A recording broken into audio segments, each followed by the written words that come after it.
ವಿನಾಯಕ್ ಹಾಗೆ ಸಂಪರ್ಕದಲ್ಲಿ ಇನ್ನಷ್ಟು ಅಪ್ಡೇಟ್ನ ಈ ಬಗ್ಗೆ ಕೊಡ್ತಾ ಹೋಗೋಣ. ಪೊಲೀಸರಿಂದ ಖಾಸಗಿ ಗನ್ಮ್ಯಾನ್ಗಳ 5 ಗನ್ಗಳನ್ನ ಸೀಸ್ ಮಾಡಲಾಗಿದೆ. ಸೀಸ್ ಮಾಡಿದಂತ ಗನ್ಗಳನ್ನ FSLಗೆ ಕಳಿಸಿದಂತ ಪೊಲೀಸರು. ಸೊ TV9ಗೆ ಪೊಲೀಸ್ ಉನ್ನತ ಮೂಲಗಳ ಇನ್ಸೈಡ್ ಮಾಹಿತಿ ಲಭ್ಯವಾಗ್ತಾ ಇರೋದು. ಜನಾರ್ದನ್ ರೆಡ್ಡಿಗೆ ನೀಡಿದಂತ ಗನ್ಮ್ಯಾನ್ಗಳ ಗನ್ಗಳನ್ನ ಪರಿಶೀಲನೆ ನಡೆಸಲಾಗಿದೆ.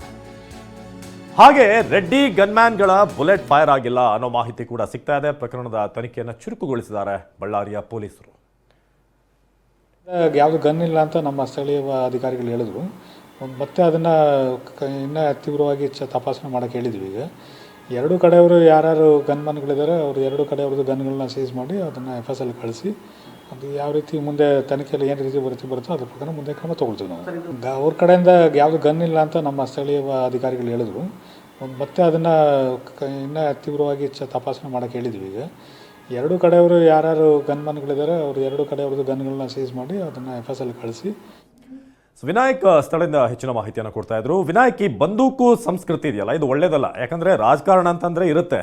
ನೀವು ಕೂಡ ಬಹಳಷ್ಟು ವರ್ಷಗಳ ಕಾಲ ಬಳ್ಳಾರಿಯಲ್ಲಿ ರಿಪೋರ್ಟಿಂಗ್ ಮಾಡಿದಂಥವ್ರು. ಹಿಂದೆ ಎಲೆಕ್ಷನ್ ಟೈಮಲ್ಲಿ ಇಂಥ ಗಲಾಟೆ ಆಗಿದ್ದು ಇಷ್ಟು ಮಟ್ಟಿಗೆ ಹೋಗಿದ್ದು ಯಾವತ್ತಾದ್ರೂ ನೋಡಿದ್ರ, ಅಥವಾ ಇದೇ ಎಕ್ಸ್ಟ್ರೀಮ್ ಅಂತ ಅನಿಸ್ತಾ ಇದೆಯಾ ನೀವು ನೋಡ್ತಾ ಹಾಗೆ?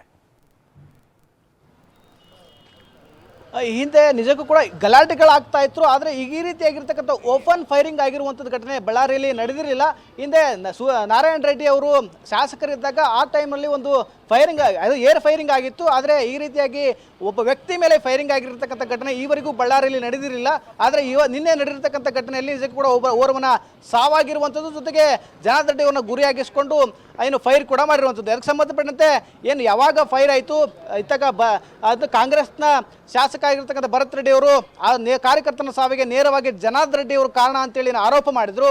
ನಂತರದಲ್ಲಿ ಜನಾರ್ದನ್ ರೆಡ್ಡಿ ಅವರು ಇದಕ್ಕೆ ನಾನು ಕಾರಣ ಅಲ್ಲ, ಶಾಸಕ ಭರತ್ ರೆಡ್ಡಿ ಅವರೇ ಕಾರಣ ಅಂತೇಳಿ ಆರೋಪ ಮಾಡಿದ್ರು. ಬಳಿಕ ಎಚ್ಚೆತ್ತುಕೊಂಡಿರ್ತಕ್ಕಂಥ ಪೊಲೀಸ್ ಅಧಿಕಾರಿಗಳು ಜನಾರ್ದನ್ ರೆಡ್ಡಿ ಅವರ ಜೊತೆಲಿರ್ತಕ್ಕಂತಹ 5 ಗನ್ಗಳನ್ನು ಪರಿಶೀಲನೆ ಮಾಡಿದರೆ, ಶ್ರೀರಾಮುಲು ಜೊತೆಗಿರ್ತಕ್ಕಂಥ ಗನ್ಗಳನ್ನ ಪರಿಶೀಲನೆ ಮಾಡಿದರೆ, ಸೋಮಶೇಖರ್ ರೆಡ್ಡಿ ಅವ್ರ ಜೊತೆಗಿರ್ತಕ್ಕಂಥ ಗನ್ಗಳನ್ನು ಪರಿಶೀಲನೆ ಮಾಡಿದರೆ, ಜೊತೆಗೆ ಏನು ಸತೀಶ್ ರೆಡ್ಡಿ ಅವ್ರ ಜೊತೆಗೆ ಏನು 7 ಗನ್ಮ್ಯಾನ್ಗಳಿದ್ರು ಅವರು ಗನ್ಗಳನ್ನು ವಶಕ್ಕೆ ಪಡಿಸಿಕೊಂಡು ಈಗ ಪರಿಶೀಲನೆ ಕೂಡ ಮಾಡಿ ಸದ್ಯಕ್ಕೆ 5 ಗನ್ಗಳನ್ನು ಸೀಸ್ ಮಾಡಿರುವಂಥದ್ದು. ಅಂದರೆ ಇಲ್ಲಿ ಪ್ರಮುಖವಾಗಿ ಕಾರ್ಯಕರ್ತನ ಸಾವಿಗೆ ನೇರವಾಗಿ ಏನು ಇದು ಗುಂಡಾವರ್ತನೆ ತೋಡಿದ್ರು ಅವರೇ ಕಾರಣ ನಿಟ್ಟಿನಲ್ಲಿ ಕೂಡ ಈಗಾಗಲೇ ಸ್ಪಷ್ಟವಾಗಿ ಮಾಹಿತಿಯನ್ನು ಕೊಡ್ತಾ ಇರುವಂತಂದ್ರೆ, ಈಗಾಗಲೇ ಏನು ಉಸ್ತುವಾರಿ SP ಆಗಿರ್ತಕ್ಕಂತಹ ರಂಜಿತ್ ಕುಮಾರ್ ಭಂಡಾರಿ ಅವರು ಈಗಾಗಲೇ ಸ್ಪಷ್ಟಪಡಿಸಿದ್ದಾರೆ, ಯಾವುದೇ ಪೊಲೀಸ್ ಸಿಬ್ಬಂದಿಗಳಿಂದ ಫೈರ್ ಆಗಿಲ್ಲ, ಅದು ಪೊಲೀಸ್ ಸಿಬ್ಬಂದಿಗೆ ಸಂಬಂಧಪಟ್ಟಿರ್ತಕ್ಕಂಥ ಬುಲೆಟ್ ಕೂಡ ಅಲ್ಲ, ಒಬ್ಬ ಖಾಸಗಿ ವ್ಯಕ್ತಿ ಖಾಸಗಿ ಗನ್ಮ್ಯಾನ್ ಇಂದ ಶೂಟ್ ಆಗಿರ್ತಕ್ಕಂಥ ಬುಲೆಟ್, ಅದಕ್ಕೆ ಸಂಬಂಧಪಟ್ಟ ತನಿಖೆ ಕೂಡ ಮಾಡ್ತಾ ಇರೋದ್ರಲ್ಲಿ ಕೂಡ ಸ್ಪಷ್ಟಪಡಿಸಿರುವುದು. ಅಂದ್ರೆ ಇಲ್ಲಿ ಬಳ್ಳಾರಿಯಲ್ಲಿ ಒಂದು ರೀತಿಯಲ್ಲೂ ಗುಂಡಾವರ್ತನೆ, ಗುಂಡಾ ರಾಜ್ಯ ಸ್ಟಾರ್ಟ್ ಆಗಿದೆ, ಆರಂಭ ಆಗಿದೆ ಅನ್ನೋ ಕೂಡ ಆತಂಕ ಒಂದ್ ಕಡೆ ಮನೆ ಮಾಡ್ತಾ ಇದೆ. ಅವಿನಾಶ್, ಧನ್ಯವಾದ ವಿನಾಯಕ್.